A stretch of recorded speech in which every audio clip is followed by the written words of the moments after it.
નમસ્કાર મિત્રો, હું રવિ જોશી, ઇન્ટરનેશનલ એસ્ટ્રોલોજર અને વાસ્તુ એક્સપર્ટ આપનું હાર્દિક સ્વાગત કરું છું. મિત્રો, પવિત્ર શ્રાવણ માસની શરૂઆત થઈ ગઈ છે અને આ શ્રાવણ માસમાં આપણે કેવા પ્રકારના પૂજા પ્રયોગ કરવા જોઈએ, કેવા પ્રકારના ઉત્સવોની અંદર આપણે કેવા પ્રકારના જે છે એ વિધિ વિધાન કરવા જોઈએ અને કઈ બાબતોનું ધ્યાન રાખવું જોઈએ અને પવિત્ર શ્રાવણ માસ આપના માટે કેવો રહેશે એની જાણકારી લઈને આપણે આ વિડીયોની અંદર વિસ્તૃત માહિતી મેળવીશું. મિત્રો, હવે આપણે કુંભ રાશિની જે શરૂઆત કરવા જઈ રહ્યા છીએ તો કુંભ રાશિના જે સ્વામી છે એ શનિ છે અને તેમને શનિની પનોતી પણ ચાલી રહી છે. મિત્રો, શનિની વાત કરીએ થોડીક તો શનિ જે છે ન્યાયના દેવતા છે. શનિદેવ એવા દેવતા છે કે જે કોઈને પણ ખરાબ ફળ પણ નથી આપતા કે સારું ફળ પણ નથી આપતા. આપણને લોકો ડરાવે છે કે શનિની પનોતી ચાલતી હોય એટલે બધું ખરાબ જ થાય, પરંતુ એવું હોતું નથી. એ ન્યાયના દેવતા છે.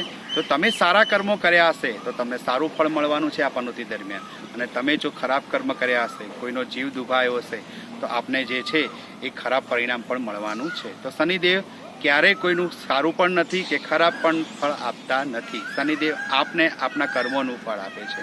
હવે આપણે એ જોવાનું છે કે આપણે કેવા કર્મો કરવાના છે.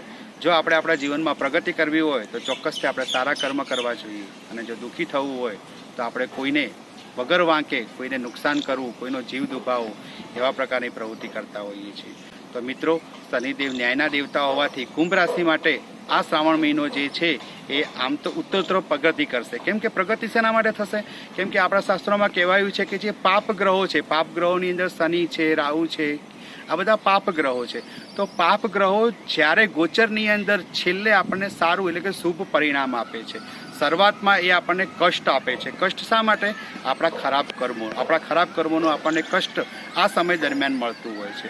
જ્યારે જેમ જેમ જેમ એની જે છે એ ગતિ ધીરે ધીરે આગળ વધે છે અને છેલ્લા તબક્કામાં આવે છે ત્યારે આપણને શુભ પરિણામ પ્રાપ્ત થતા હોય છે.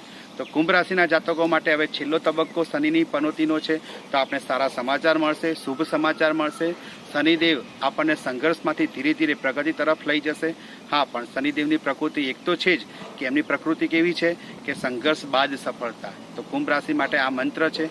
સંઘર્ષ થોડો કરવો પડશે, પરંતુ તમને ચોક્કસથી શનિદેવ સારું પરિણામ આપશે. છતાં પણ કોઈ પણ પ્રકારની તકલીફ હોય તો તમારે શ્રાવણ મહિનાના દર સોમવારે શંકર ભગવાનના મંદિરે જઈ અને ત્યાં આગળ થોડો મધનો અભિષેક કરવાનો છે, કાળા તલનો અભિષેક કરવાનો છે અને ત્યારબાદ શુદ્ધ જળથી શિવલિંગ ઉપર અભિષેક કરવાનો છે. આટલું શ્રાવણ મહિનાના સોમવાર કરવાથી શનિદેવ આપણને અવશ્ય લાભ આપશે. બીજું કે કુંભ રાશિના જાતકો માટે શિવલિંગ સ્ફટિકનું હશે તો ત્વરિત ફળ મળશે. તો સ્ફટિકના શિવલિંગ ઉપર શક્ય હોય તો અભિષેક કરવાનો છે. અને બીજું કે શનિદેવના જે દેવ છે, સ્વામી દેવ છે, એ હનુમાનજી છે. તો જેટલી હનુમાનજીની આપ જે છે ભક્તિ કરશો એટલા શનિદેવ આપણને ચોક્કસથી સારું ફળ આપશે. કેમ કે શનિદેવે પોતે વચન આપેલું છે હનુમાનજીને કે હનુમાનજીના જે ભક્તો છે એમને શનિદેવ ક્યારેય પનોતીમાં કોઈ પણ પ્રકારનું કષ્ટ આપતા નથી. તો દર શનિવારે હનુમાનજીના મંદિરે જાઓ, દરરોજ સવારે નિત્ય ઓછામાં ઓછો એકવાર હનુમાન ચાલીસાનો પાઠ કરો. આટલું કરવાથી આપના જીવનમાં શનિદેવ ચોક્કસથી સારું ફળ આપશે.